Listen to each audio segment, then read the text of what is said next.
in Avalon's fair town, home to the brave and renowned. There did I meet a band truly blessed. They marched to their quest, bringing panic to rest. Evermeadow has got its brave heroes. Brave heroes, brave heroes. Evermeadow has got its brave heroes. It is on this day that we have resurrected our dear friend Joe Stonebrew. It is on this day that he stood before a hulking berserker, holding aloft an obsidian hammer deemed the Bone Crusher. It is on this day that we discovered Kronk Thugson became the guardian of the Cursed Path after slaying a Koopy who previously held the title. And it is on this day that Dying Joe fought against this rosy defender of briar and bone before a tree that held thorny roots and forbidden fruit.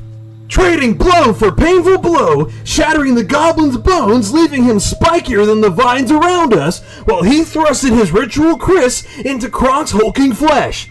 Kronk's soul forever knows the pain of a withering blade, for despite all odds, it is he, Dying Joe, who reigns victorious this day. I always believed in our little buddy, though he was not treated with the respect that his sacrifice garnered. After all, he may never get to see Waka again, for the curse of the path has bound him here. He lives an eternal life, standing watch and forced to do battle with any and everyone that reaches this haunted wood. But perhaps Joe will be the one to break this supernatural hold on reality. Is it for the best? Will the next person who steps on the path be damned to the same fate as so many before him? Should this secret lair be protected by a clever or powerful defender to ensure its prison-like halls never unleash what must be kept contained? Questions we must ponder, for it is too late to consider what we have done. The arcane circle surrounded Joe as he wandered to the forbidden tree and plucked its sinister fruit, consuming its power, and then the cursed path deemed him the new guardian. Long may he reign as King of the Ring, at least for now. It gave us enough time to dart into the Drakenteer trapdoor and escape the surface just in time to ponder our regret. This place seems more cursed than the last, for down here, amongst the square spiral staircase and forgotten dwarven fortifications, do we feel even more disconnected from Mortimer than we ever have. Whatever forces constructed this place must want to contain the powers of the divine. Our staircase has led us to the interior of an architect's workshop, where we discover that this place has but only one exit, and it's a warded Drakenteer trapdoor, much like the surface had, but will require a difficult puzzle to open. Behind a desk sat a skeletal dwarf, still wearing his old garb, with a letter in front of him. To my little understanding of what he could possibly be saying in his garbled language, I believe he was the last of his kind who built this dwarven city to protect the denizens of Drakenheim, whatever that is. Something about a Rory O'Doyle who slew worms and even one of his own, and the man who wrote this letter, Grady Stonebrew, missing someone he cared for dearly. He constructed an elaborate puzzle with scattered and misleading clues on how to descend to lower levels. In the locked drawer before him, there sat a head of a dwarven lady made of emerald stone that had a prong where her neck ended, and in the room was a stand that had two prongs about 2 feet apart. Not only this, there was a letter that sat with a holy symbol of Seamus on the mantle. That blessed charm tangled at thy neck, warding ye through tempest, and when the stones grew slick, ye bound its lesser form round thy right ankle for footing shore. We have a head and a cross, and many places to examine, so a journey through this forgotten town is in order. There is the Grady office, the jail, the garden, the alchemy lab, the church, the O'Doyle's house and its tower, the royal keep, the blacksmith, the alleyway, and the kennels. Each of these locations has the same platforms with the two prongs, as if something needs to be placed there.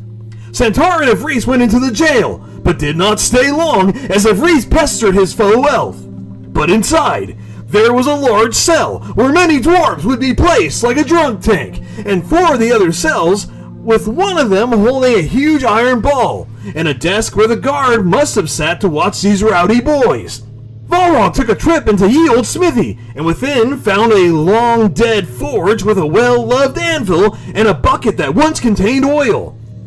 In there, he managed to find another note, and surprisingly a vial of lava that remains liquid to this day, and doesn't melt or harm what it touches.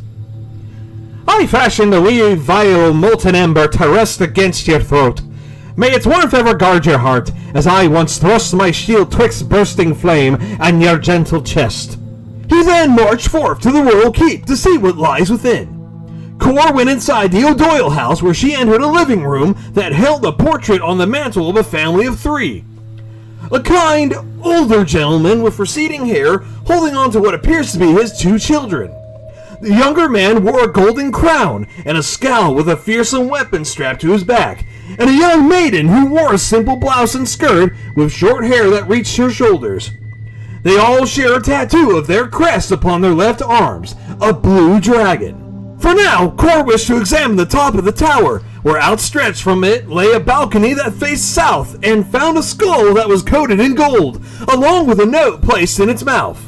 I placed your father's golden skull in ye left grasp at dawn, that the sun's first beams might settle upon his brow, and shine through the ink of the dragon along your arm. She will examine the lower floor more later, but for now, Centaur and Avrice decided to investigate the garden. The garden, full of wilted flowers and a dead tree, had a mole hole which Centaur pulled out a flower crown. I braided daisies and heather into a ring for thy head, their scent soft as a lullaby.